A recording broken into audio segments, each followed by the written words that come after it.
тобырлық ойлау немесе тобырлық сана. Кеше бір кісі маған ручкамен план сызып жіберді. Обратно компьютерге салып әдемілеп сызып жіберші деді. Енді қазақтың қарапайым планы. Өздеріңіз білесіздер да, үйдің планы. Үйге кіріп келгенде холл тұрады ортада, холлдың ар жағында екі спальныйдың есігі тұрады.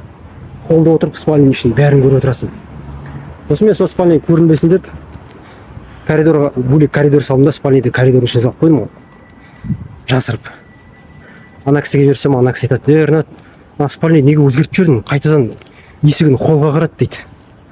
Сосын ана кісіге түсіндіріп жатырмын: "Аға, спальный дейтін сіздің мына киім шешінетін жеріңіз іш киіммен жүресіз ішінде.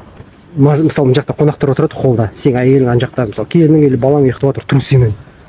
Немереңіз ойнап жүр, есікті ашып жібереді, ал ішек қарын бәрі көрініп жатыр. Сол жақсы ма сол? Сол көрінбесін деп ана қуысқа салып қойдым ғой десем. Иә, сол негізі солай дұрыс екен ғой" дейді. Көрдіңіздер ма? Ол планды енді ол қайдан алды? Ол бүкіл айналасындағы көрші көлем, ағайын бәрі сөйтіп план жазатын болсын, оның миында сондай тобырлық стандарт қалыптасқан, тобырлық ой. Үй сондай болу керек. Холлдың ар жағында екі спальный тұру керек. Осы үй. Ал басқаша болса, уже үй емес деп сондай қалыптасып қалған. Өзгертейін дейтін адамда көбіңізде сондай ой жоқ. Мынаны өзгертіп қарайыншы, бүйтіп істеп қарайыншы десең, дым болмайды ғой өзгерткеннен сен. Басын тегіс болмайды ғой, өзіңнің үйің қалай салсаң да өзің білесің. Төрт бір салып саласың ба, дөңгелек қылып саласың ба, пирамида үй салып алып, жаңағы ешкім ештеңе демейді ғой. Ешкім ештеңе демесе де адамдарда сондай көбіңізде тобырлық сана қалыптасады.